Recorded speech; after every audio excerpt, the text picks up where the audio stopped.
Hey guys, Calvin Russell here, managing broker of Park Place Realty. Today we're going to talk to you guys about seller disclosures, all right? So there's 3 seller disclosures, usually in most states. Of course, we're in Illinois, so this is what we use. We use property disclosures, the radon disclosure, and a lead-based paint disclosure. Every now and then you'll also see a mold disclosure, but it's rarely used. But let's go and talk about the property disclosure. The property disclosure is going to be a series of questions just asking about the condition of the property and anything that you may have done to the property. It gets crazy. Some things may be as simple as, have you lived here in the last 12 months? And some questions may be, did you create a meth lab in your basement? Yes, that is a question.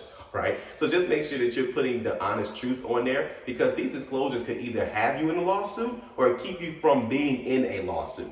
Number 2 is going to be lead-based paint. So in the state of Illinois, we have to fill out this disclosure. Well, the sellers have to fill out this disclosure, I should say, if a property was built before 1978. If the property was built after 1978, then they don't have to even fill this out. But of course, lead-based paint, as we know, was a harmful type of paint that has been known to get people sick inside of the home, mainly usually kids, okay? And this was a lot of times, of course, going back in the day, but in some houses, it's still there, all right? And you still have to disclose whether you have records or knowledge about that. Same thing about radon. Now, radon is it's a gas that you can't smell, you can't see, you can't taste, it's none of that. And some homes actually have radon in it, okay? Now, of course, if you want brochures on this, if I butchered the explanation of it, because I just passed out the brochure, but usually your agent's supposed to give you a brochure on lead-based paint, what is it? And then of course radon and what is it as well, all right? And the seller just has to disclose it there if they have knowledge of it